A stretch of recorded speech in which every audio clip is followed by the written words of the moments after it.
Itong tinapay. Diyan na lang sa may kaing ng isda. Uy, Chris! Joy! Nandyan pala kayo! Saan ka galing, Giz? Nandoon ako sa may balon, nakikinig sa kwento ni Jesus tungkol sa isang lalaking sinalakay sa daan. Walang tumutulong. May dumaan na isang lalaki, pero hindi siya huminto. Tapos Sandali. Dahan-dahan lang, Gizmo. Wala kaming maintindihan sa sinasabi mo. May kinukwento si Jesus tungkol saan?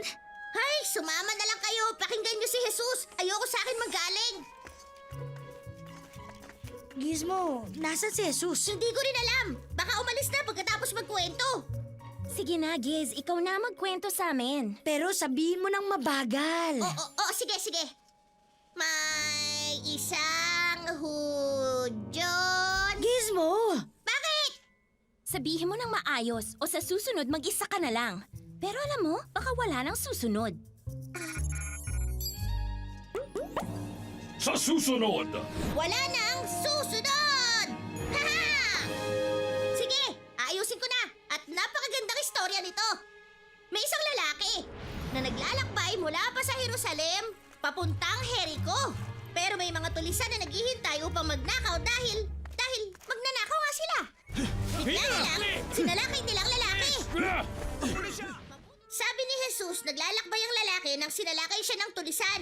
At walang sino man ang makatutulong.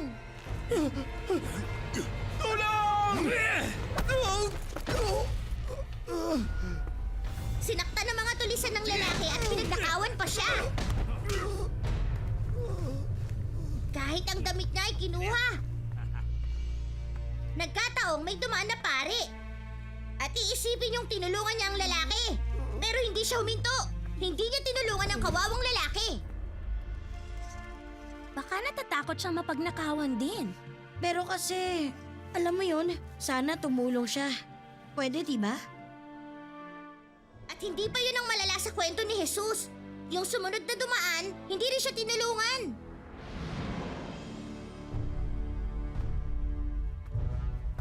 Ang sumunod na nangyari, may dumaang Samaritano. Ang Samaritano ay mula sa Samaria. Hawig sila ng mga Hudyo, ngunit may ibang templo at paniniwala. Tingin sa kanila ng ibang Hudyo ay dayo at palaaway.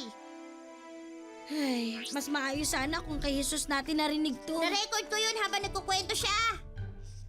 May video ka, Gizmo? Bakit hindi mo sinabi sa amin, Gizmo? Hindi ko alam. Ay, Pwede ba ipanood mo na lang sa amin? Sige. Ngunit sasabihin ko sa inyo, mayroong isang Samaritanong naglalakbay na napadaan doon.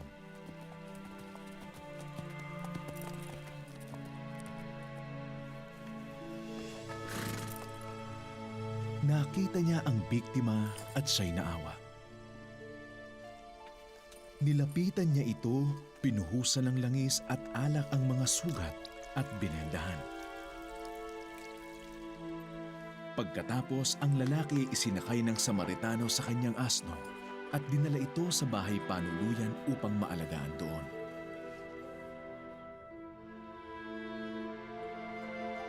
Kinabukasan, binigyan niya ng 2 salaping pilak ang may-ari ng bahay panuluyan.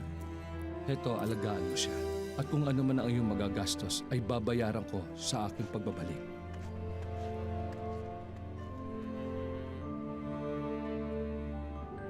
Sino sa mga ang ano? anong nangyari sa video, Gizmo? Yan kasi yung hinahanap ko na kayo. Ay, pambihira. Narinig natin ang istorya pero di natin alam ang ibig sabihin. alam niya ang kautusan na ipigin mo ang iyong kapwa tulad ng iyong sarili. Ngunit tinanong niya ako, sino ang aking kapwa? Sino sa 3 ang akala niyong nagpakilalang kapwa-tao na nahulog sa kamay ng tulisan? Hinayaan lang siya ng mga kababayan niya. Ibig sabihin ng totoong kapwa niya ay yung huminto at tumulong sa kanya. Ito ay ang Samaritano. Gawin niyo ang gaya nun.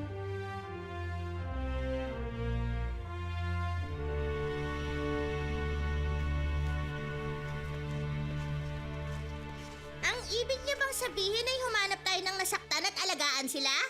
Ang ibig niyang sabihin, kahit na sino pa sila, kahit malaki ang kaibahan nila sa atin, Ang bawat isa ay kapwa natin at dapat mahalin.